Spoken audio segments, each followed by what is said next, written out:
I believe there's a DC comic out there for everyone. Hi, I'm Jason Milam, and I have a huge passion for DC Comics. I bought my first DC comic way back in January 1981 when I was 6 years old. It was a copy of the Super Friends, and I've been hooked on DC Comics ever since.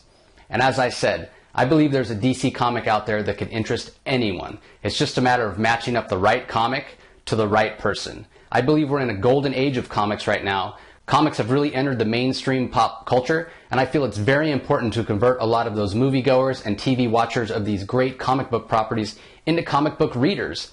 And I really want to help DC connect to those readers, both by reaching out to readers of other comics who maybe aren't currently reading any DC titles, but even more importantly, by making a connection to those moviegoers and those TV watchers so that DC can take advantage and continue to put out awesome comics for decades and decades to come. Also, something to consider is I've been to San Diego Comic-Con before, so I'm not going to be overwhelmed. It would be very easy for me to share what I've learned and give the people watching at home kind of a behind-the-scenes look, maybe tips for those who plan on attending San Diego Comic-Con in the future, whether that's talking to artists and getting sketches, talking to writers, how to get the most out of your DC panel attendance, or just the best way to enjoy the show and see as much as you can. As I said, I host my own channel on YouTube, so I have the experience. I've interviewed many creators, as you can see here.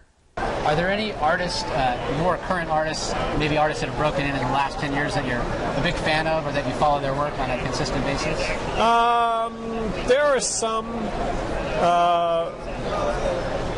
but I'm not going to name them because it just angers me knowing that they're that good. Sure. Which title has you the most excited? Oh, that's tough. That's a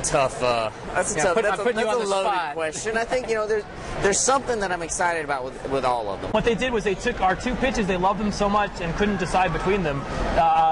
They cut the baby in half and merged them together.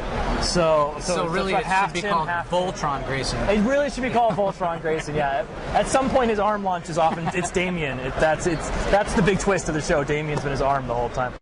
And not just bald creators, but legends like Dan Jurgens as well. What about Batman? And he said, I wouldn't say no. DC's such a legendary company with iconic characters like Superman, Batman, and Wonder Woman. These characters have been around for so long, so they've gone through various versions over the years, being reinvented to keep them current. But on the flip side of that history, sometimes people feel like there's such a barrier for entry into reading DC Comics, and it's simply not true. You don't need to know the entire history of Superman or Batman to jump on board now and enjoy the comics of today.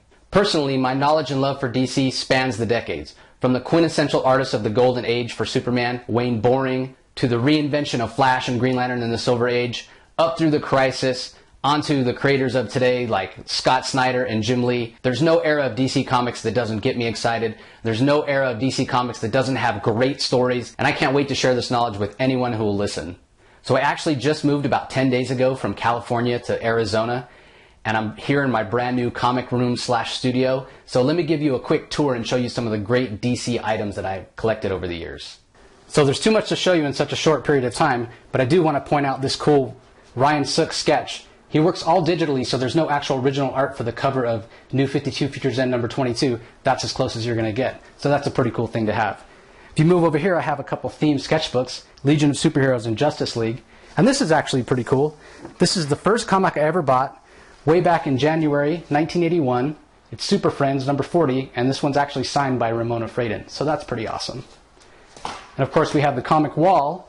And then moving over here, I have another Ryan Sook sketch.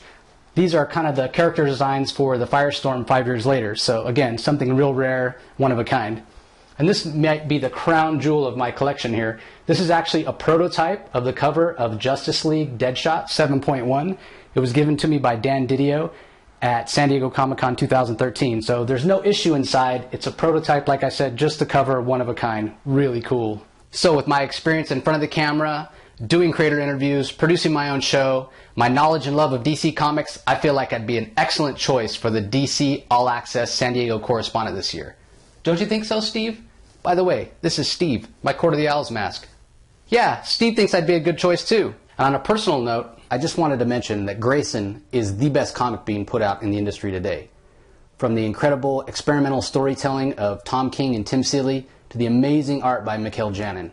This book is awesome, so thank you, DC. And thanks for watching, everybody. Hope to see you in San Diego.